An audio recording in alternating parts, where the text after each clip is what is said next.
Hello, welcome back. We are continuing with the pharmacy laws and regulations. Like I was saying in the previous class, this is where we would continue from or start from.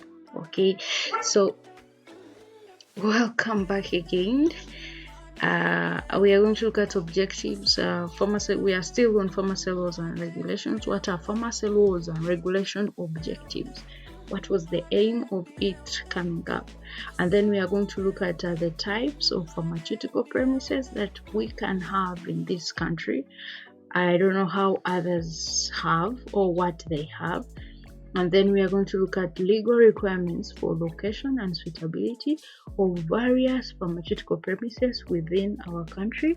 We are also going to look at the legal implications of practicing beyond scope of a pharmaceutical or for professional misrepresentation. So this is our third lecture on pharmacy laws and regulations of Uganda. If you have just tuned in, or if it is your first time to tune into this specific channel, please look out for the first lecture and the second lecture on pharmacy laws and regulations so that you do not miss out in a lot of things. So let us look at the types of pharmaceutical premises that we have in our country or that is regulated by these laws that are formed by this professional body called pharmacy in Uganda. So we see that the premises for pharmaceutical manufacturing, and then we have premises for wholesale pharmacy, that is a community pharmacy, and then premises for retail pharmacy, and then premises for sale of class C drugs. Okay, so we have different classes of drugs. We have class A, we have class B, and we have class C. We are also going to have a lecture on these specific drugs, examples that we can get in those specific drugs. So we have a bonded warehouse, or a bond is a building or other secured areas in which drugs may be stored either after manufacturing, those imported awaiting payment of taxes, or those to be exported. Okay, so when there is manufacture of medicine, the country as well manufactures medicine, some of them, and it can have them being used within the country and others being exported to other countries within the world. So we find that a bonded warehouse is that place that we keep these things awaiting for manufacture, or after we have just manufactured, and then after all those that we have imported from other countries awaiting for payment of taxes, and then those to be exported. And then we see that are large and may be managed by a state or by a private enterprise. So those different bonded premises are large. We also have what you call fixed premises. These include permanent structures, usually a building or facility that or can be fenced or walled, even roofed, where the sale of medicines takes place, like the sales of medicine take place. For example, a registered retail pharmacy or a wholesale pharmacy. We also have both retail and wholesale pharmacy. We have what you call temporary premises. Fixed is not going anywhere. Okay, it is always there. It is meant to be there unless management issues come up in that specific pharmacy. You find that maybe they can resell it to another management, or they can make it both wholesale and retail, or in case it was both wholesale and retail and they're having challenges with wholesale, they can switch to retail, or in case they're having issues with the retail, they can do the other way around. Temporary premises, this include vehicle trailers and then caravans or other things which may be transported on in unattached to the vehicle, where drugs can be dispensed, normally used in outreach programs. So you find that a temporary premise, like you have just put drugs maybe you're going to immunize a specific group of people, and you have put them somewhere, either truck, a vehicle, a trailer, and you're just going to use it for that specific moment. Can be for 2 weeks, or 2 weeks outreach, 1 month outreach, 3 days outreach, depending on the program, and then depending on the how you planned for the outreach. We have internet premises. We see that these are the premises which are vital, and basically the sale and the dispense of medicine occurs online, where patients make orders using a valid prescription and drugs are supplied to their homes. We see that most of the pharmacies within the main city, or the capital city, which is Kampala. The capital city of Uganda is Kampala. We see that most of them do what we call deliveries. Okay, so you can order based on a prescription, a valid prescription. You can order the medicines online and then reach out to the specific pharmacy, nearby pharmacy, and then they will deliver it at your door. The most common one most of us within the country must have seen is what we call the fast pharmacy. Okay, so you find that they have the different bikes, the different cars that can deliver the product to the final consumer, to our patients, and they also give instructions to the patients on how they can use the medicine appropriately. Because the quality of medicine is determined after the outcome, or a patient outcome. Okay, so when instructions are not given properly to the patient, we can think the drugs are not of quality, because the patient didn't use it well, and the patient got adverse drug reactions, or the patient got other complications. Okay, so you find that adverse drug reactions are unexpected reactions that we expect from the drug. Side effects, we know that this has to happen, but with adverse drug reaction, we didn't predict, or we didn't think such a reaction can happen on any patient. So we want to avoid such issues. Criteria for choosing a location for a pharmaceutical premise in our country, it can also apply in other countries. Okay, you look at the type of pharmaceutical premise that you would like to set. Would you like to set an online? Do you like to set a fixed? Do you like to set a temporary? And then you look at availability of raw materials or supplies. Do you have the necessary materials? If opening or starting up a pharmacy needs a license, do you have a license? Do you have the money? Do you have the knowledge? I don't know, something like that. So you look at availability of raw materials, and then proximity to target market, supply of labor. So you are going to look at, do you have the market there? Do you have the clients available? Are you putting in a place where there are people? Okay, that is for pharmacy, for the fixed, because with the temporary you can move with it where you can get the people. Okay, then transportation network or local regulations. We have regulations by NDA, National Drug Authority, and then we have what you call NEMA. Okay, regulations.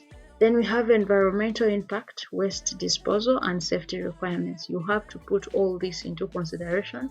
You look at the future plans. Is there a possibility for expansion of this specific business? And then you look at the capital competition. Is there a competition? Do you have competition around where you are planning to put your premise? Look at the cost of utilities and security of that area. So let's look at characteristics of a good pharmaceutical premise.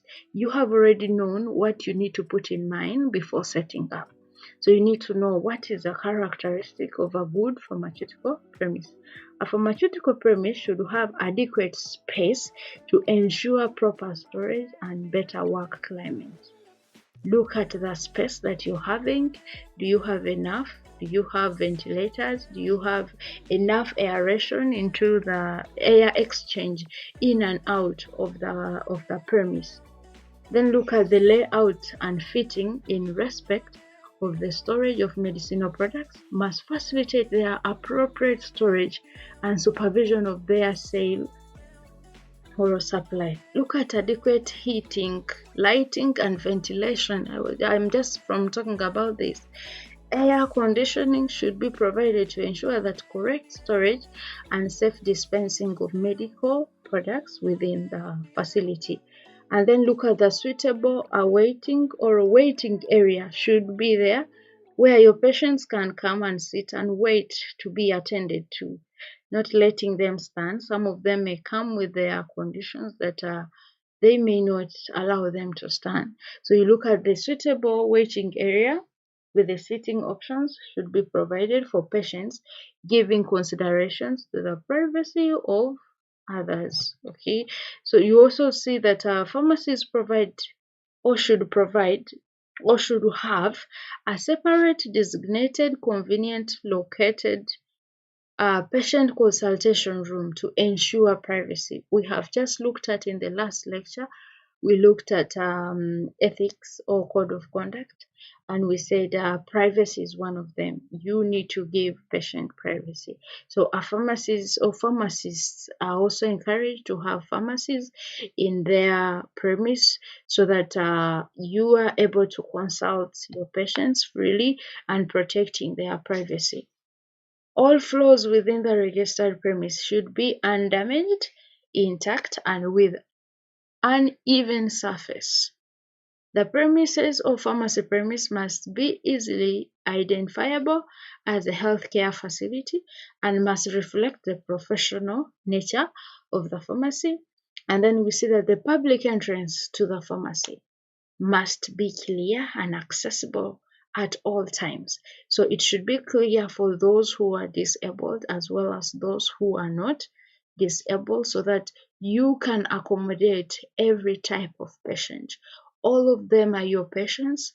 You don't have to segregate. You said we have to be honest as a code of conduct, and then we have to be truthful, and then autonomy, consent, giving consent, and then we also have the aspect of giving all patients equal rights, not segregating patients based on their race, based on their physical appearance, based on the color, based on what they put on, something like that. So you look at the public entrance. Is it favoring for everyone, for every type of people, for every class of people?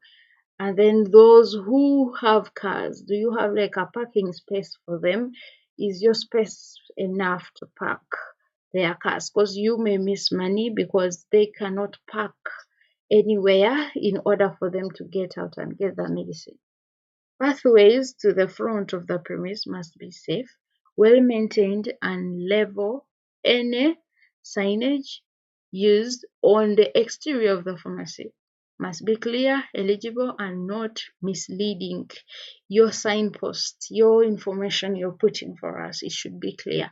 So let's look at what are the importance of having a suitable location for a pharmaceutical premise. We have looked at things we need to put in mind when we are having that pharmacy.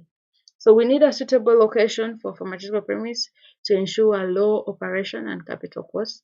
We need clients can easily access the premise. We are actually continuing, guys.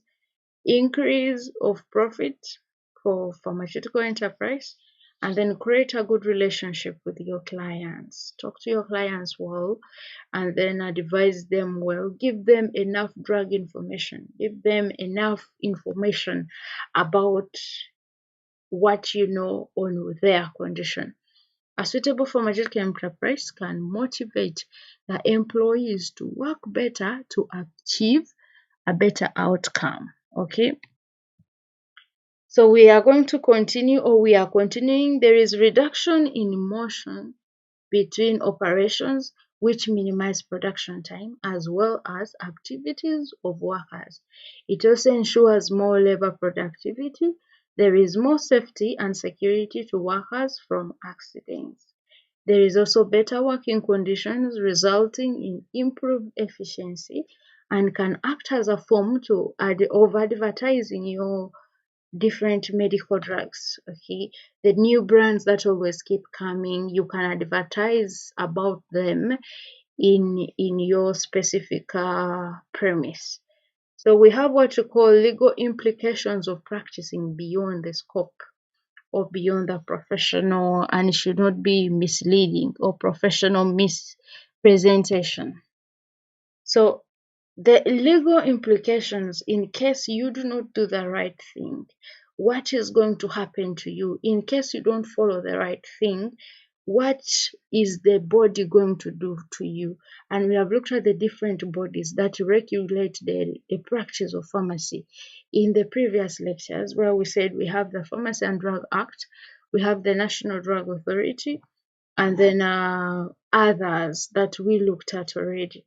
So we see that in case you are not doing the right thing, in case you're not acting the way you ought to act, in case you're not behaving the way you are supposed to behave, they are going to withdraw the license for like your license, and you are the practitioner.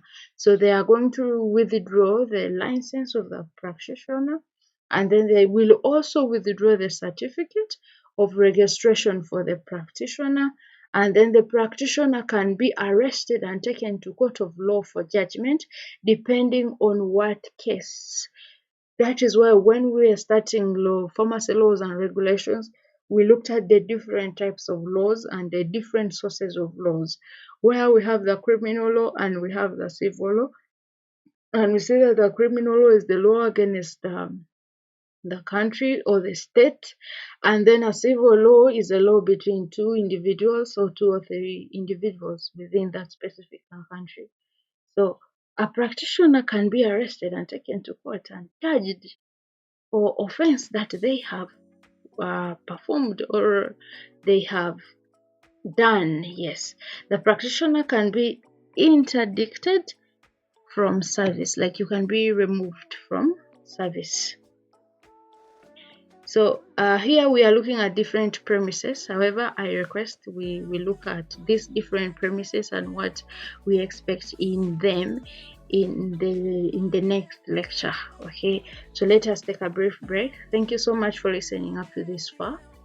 I would like to appreciate your time, and I would love you to support the formation of these videos or more videos like this by subscribing to this channel, and then turn on the bell so that you get notifications whenever we upload a new video. Thank you so much for tuning in. This specific lecture we are sending it to Maurice, who comes from Peche Gulu. We appreciate your support towards listening to these lectures that we have online for this specific channel. And thank you for sending in your location. And this also goes to the rest of us. You can send in for us your location where you're watching us from, so that in the next video, in the next lecture, we send for you a special greeting. Thank you. Have a good day and stay blessed.